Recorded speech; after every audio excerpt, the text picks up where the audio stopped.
Paper wallet ഉണ്ടാക്കിയാലോ?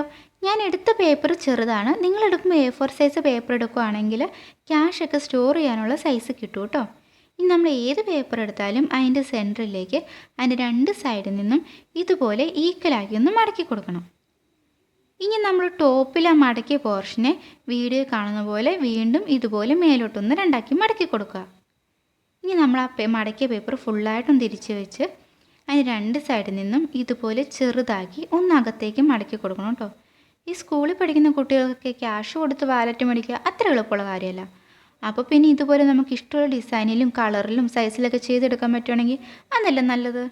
ഇനി നമ്മൾ ആ മടക്കി വെച്ച പേപ്പറിൻ്റെ താഴെ ഇതുപോലെ ഒന്നും ഗ്ലൂ നന്നാക്കി തേച്ച് കൊടുത്തിട്ട് അതിന് രണ്ടാക്കി മടക്കിയെടുക്കുക. ഞാൻ പറയുന്നത് ക്ലിയർ ആവുന്നില്ലെങ്കിൽ വീഡിയോ ഒന്ന് ശ്രദ്ധിച്ച് കണ്ടാൽ മതി കേട്ടോ.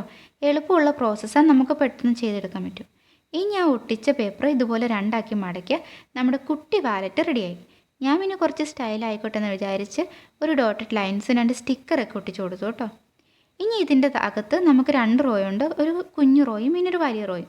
കുഞ്ഞു റോയിൽ ഇതുപോലെ സ്റ്റിക്കേഴ്സോ അല്ലെങ്കിൽ സ്റ്റാമ്പൊക്കെ ഇല്ലേ സ്കൂളിൽ നിന്ന് കിട്ടുന്ന അതൊക്കെ വെക്കാം. അകത്തെ ആ റോയിൽ നമുക്ക് ക്യാഷ് മടക്കി സ്റ്റോർ ചെയ്യാൻ പറ്റും. പിന്നെ ഞാൻ A4 സൈസിൽ ഒരെണ്ണം ചെയ്തെടുത്തിട്ടുണ്ട്. അതും ഇതേ സെയിം മെത്തേഡ് തന്നെയാണ്. അകത്ത് നമുക്ക് 2 റോ കിട്ടും. അതിൽ നമുക്ക് ATM കാർഡ് അല്ലെങ്കിൽ ആ സൈസിലുള്ള ID കാർഡോ ഇതുപോലെയുള്ള സ്റ്റാമ്പ് സ്റ്റിക്കറൊക്കെ സ്റ്റോർ ചെയ്യാൻ പറ്റും. പിന്നെ ഇതിൻ്റെ ഉള്ളിലുള്ള രണ്ടാമത്തെ റോയോ വലുതായതുകൊണ്ട് നമുക്കതിൽ ക്യാഷ് മടക്കാണ്ട് സ്ട്രെയിറ്റ് ആയിട്ട് സ്റ്റോർ ചെയ്യാനും പറ്റും. അപ്പോൾ നമ്മുടെ കുട്ടി വാലറ്റ് ഇഷ്ടമായാൽ ലൈക്ക് ചെയ്യാനും സബ്സ്ക്രൈബ് ചെയ്യാനും മറക്കരുത് കേട്ടോ. അടുത്ത വീഡിയോ കാണുന്നവരെ ബായ്.